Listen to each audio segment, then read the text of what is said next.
I'd ask that you put them on mute or vibrate. It would be greatly appreciated. Can we do a roll call? Richard? Present. Stevens? Here. Radke? Here. Shaw? Here. Straight is absent. Here. Okay, if we could rise for the Pledge of Allegiance. I pledge allegiance to the flag of the United States of America and to the republic for which it stands, one nation, under God, indivisible, and with liberty for all. Distracted. Okay, the next item on our agenda is first public comment. Any person shall be permitted to speak at the public hearing and all meetings at the Brownfield redevelopment. Do I really need to read all this? No. Good, thank you.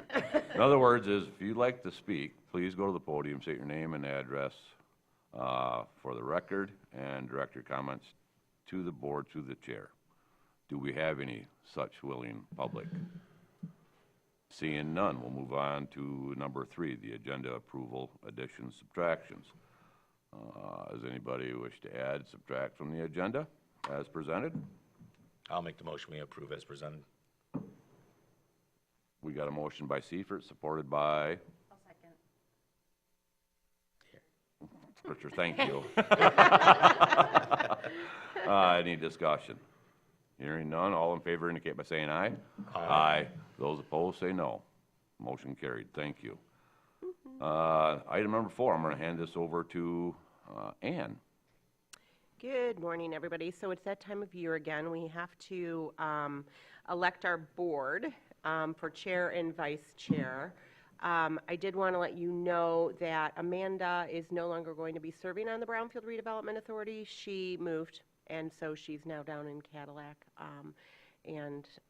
So gave her notice last month to our to all of us and staff. So I would like to say it was nice to put on the record. It was nice having Amanda as our chair. She was, articulate and asked all the good questions. And so we will, Amanda, if you're listening, you will be missed. So, so moving on, we do need to recommend an appointment for the chair position first, and then we will move on to vice chair. Do we hear a motion for approval of the chair? I'm going to move that we appoint Radke as the chair. I'll second that. I don't think you have to second nominations, though, do you? Do we Yeah. need a roll call Well, I for think nominations? we take the nominations, and if there aren't any other nominations, Okay, thank you. Are there any other nominations? Hearing none, we will proceed with roll call vote.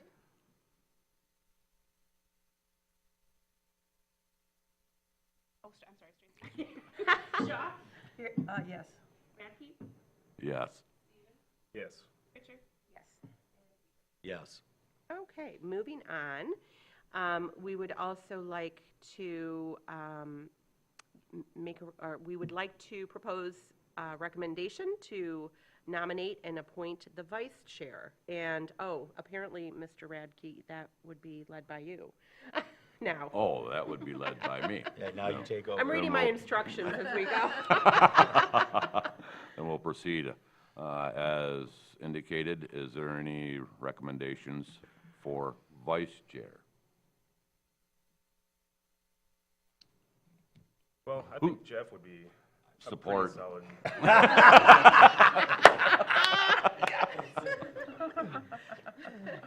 Is there any other nominations? This is awesome. Hearing none, roll call that, please.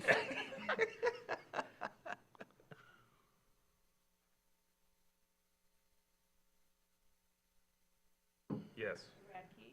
Yes. Shaw? Yes. Yes. Yes. Motion he would- carries. Congratulations. Congratulations, Jeff. Don't forget to watch the meeting. Was there a second to that? I'm sorry, I didn't catch who seconded. There was. It was Heather. Yes. I mean, No, so- it No, it was wasn't me. It was you, Tom. Oh, no, it was Marv. I'm sorry. Yeah. My apologies. Okay. Yes. Thank you. Okay, with that being done, thank you, everyone. We'll move on to item number 5, which would be the consent calendar. The purpose of no reading of this either, right? Okay, thank you.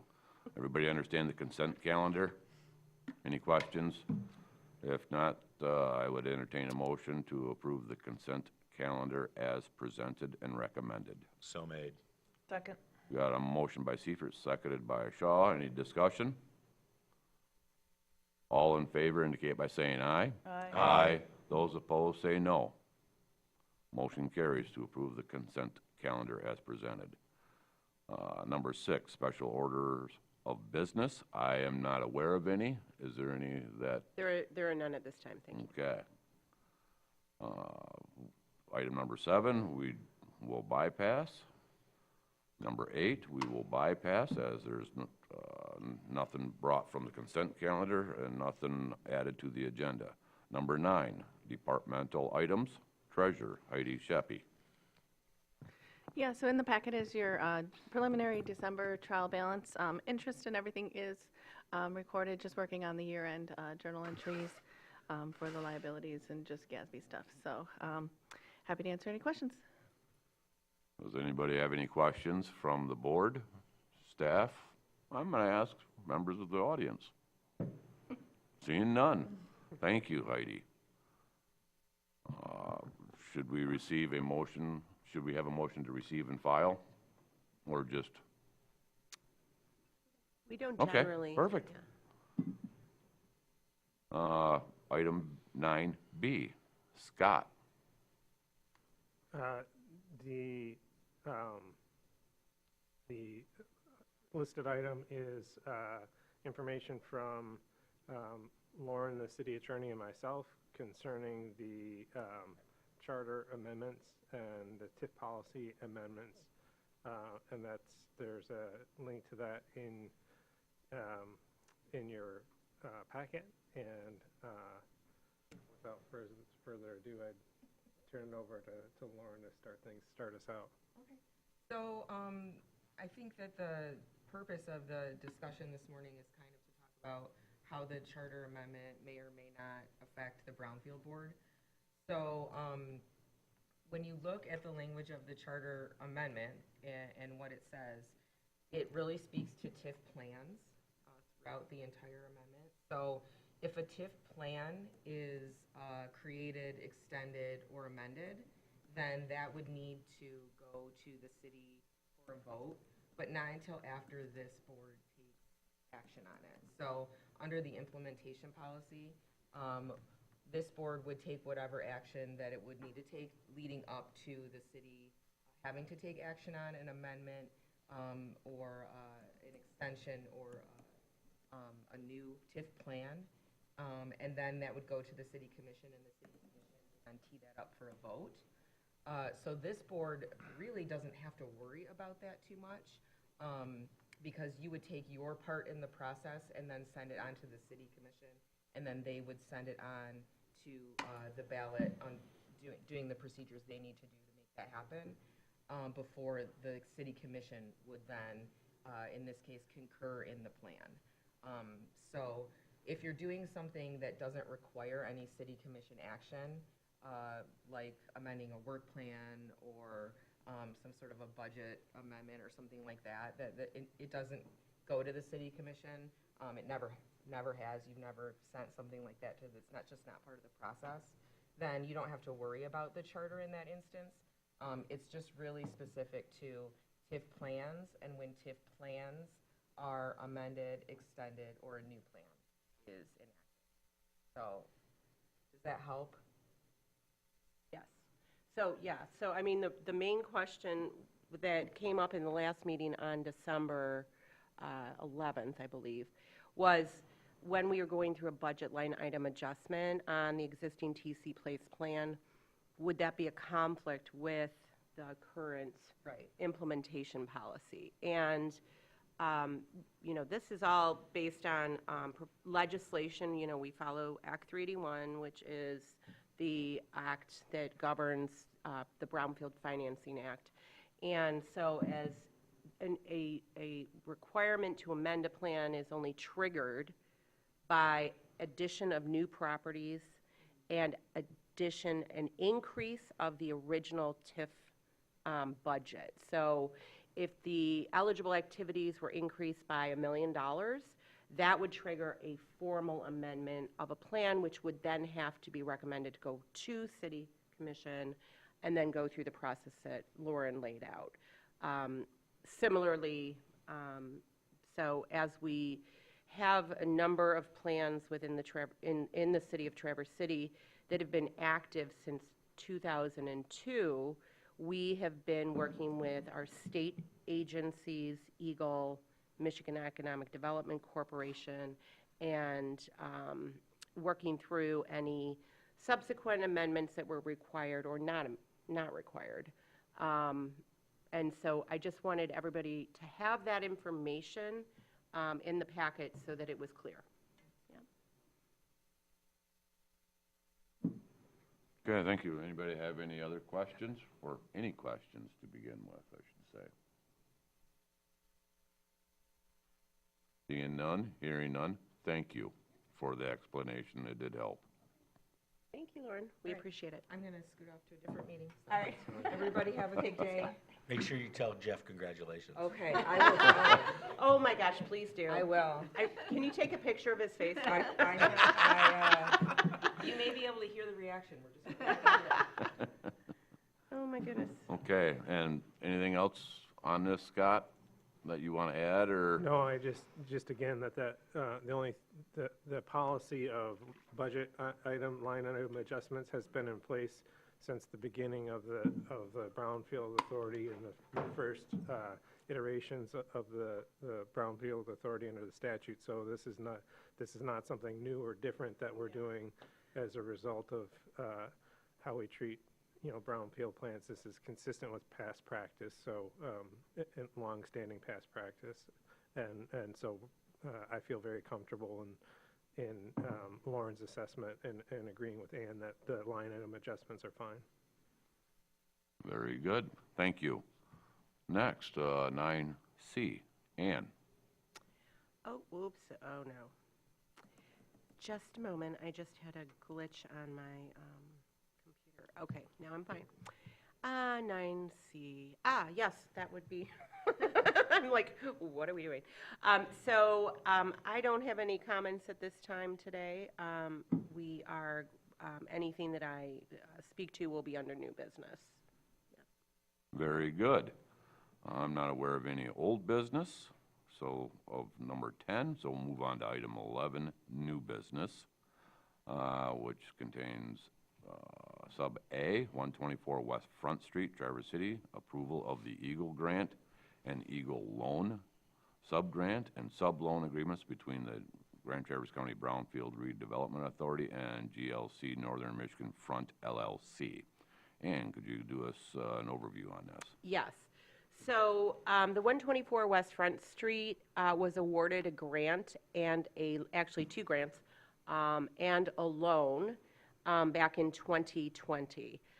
The intent of that was to utilize the grant and loan dollars to address any environmental contamination on the property and make sure that the new development was meeting all of its due care obligations.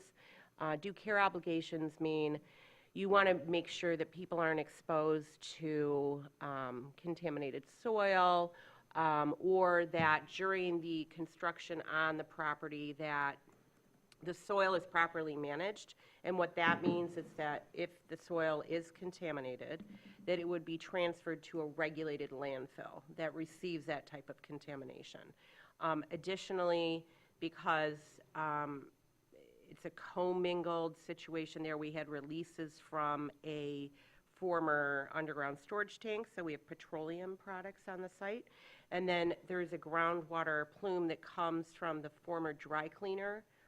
If you recall, last month we discussed that dry cleaning operation, and that impacted the groundwater.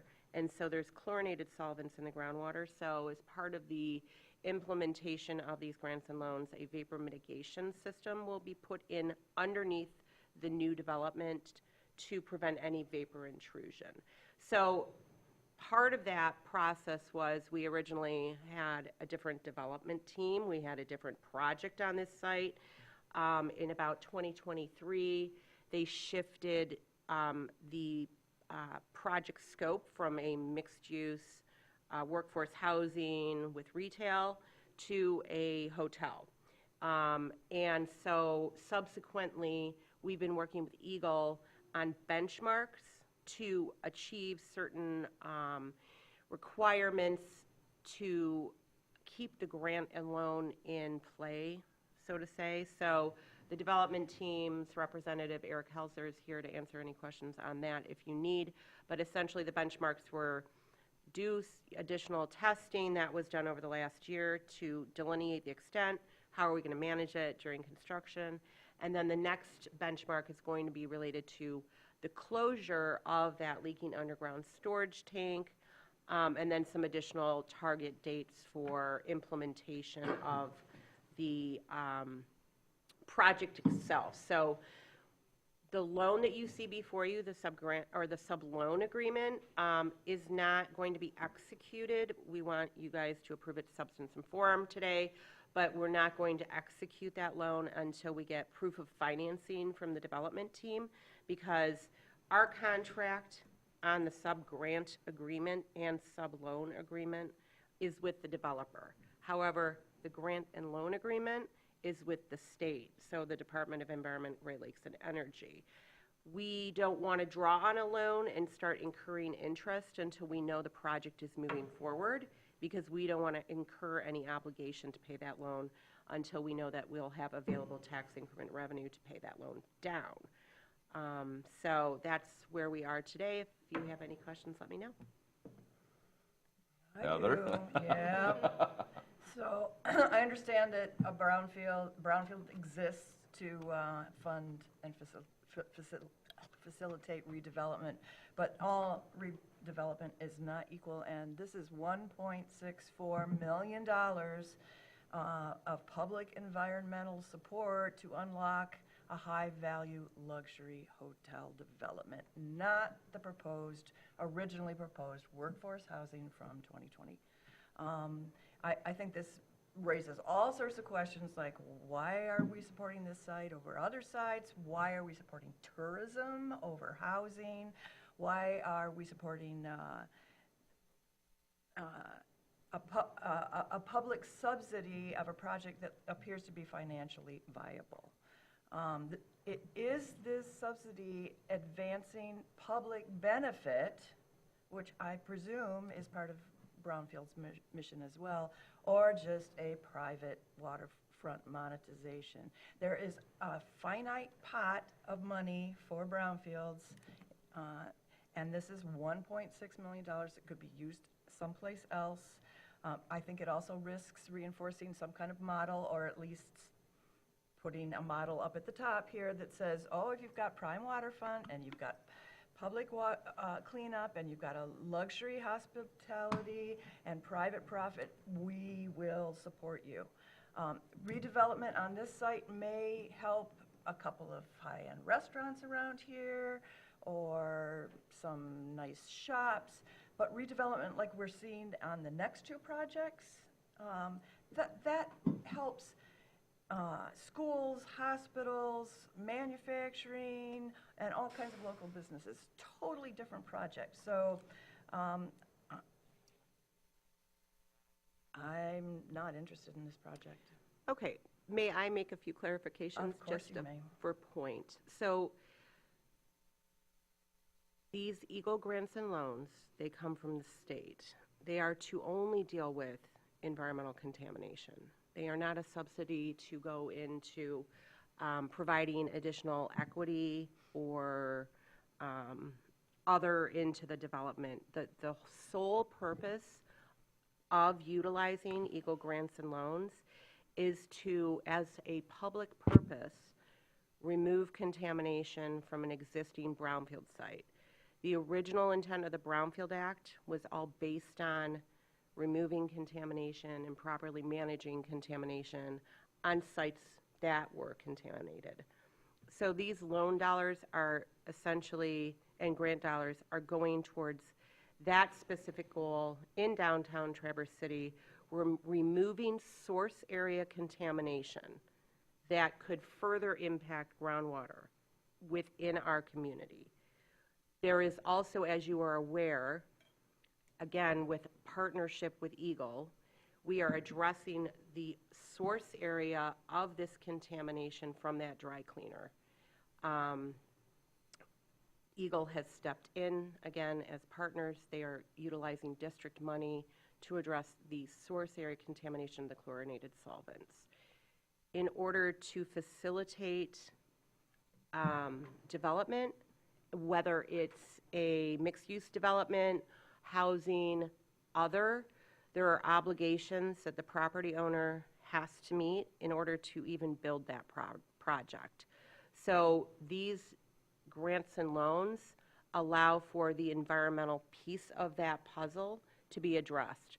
Further, as a brownfield authority, I feel much more comfortable when we are partnering with Eagle on grants and loans. The reason I say this is because there's an extra layer of scrutiny on how the implementation of the source area removal is conducted.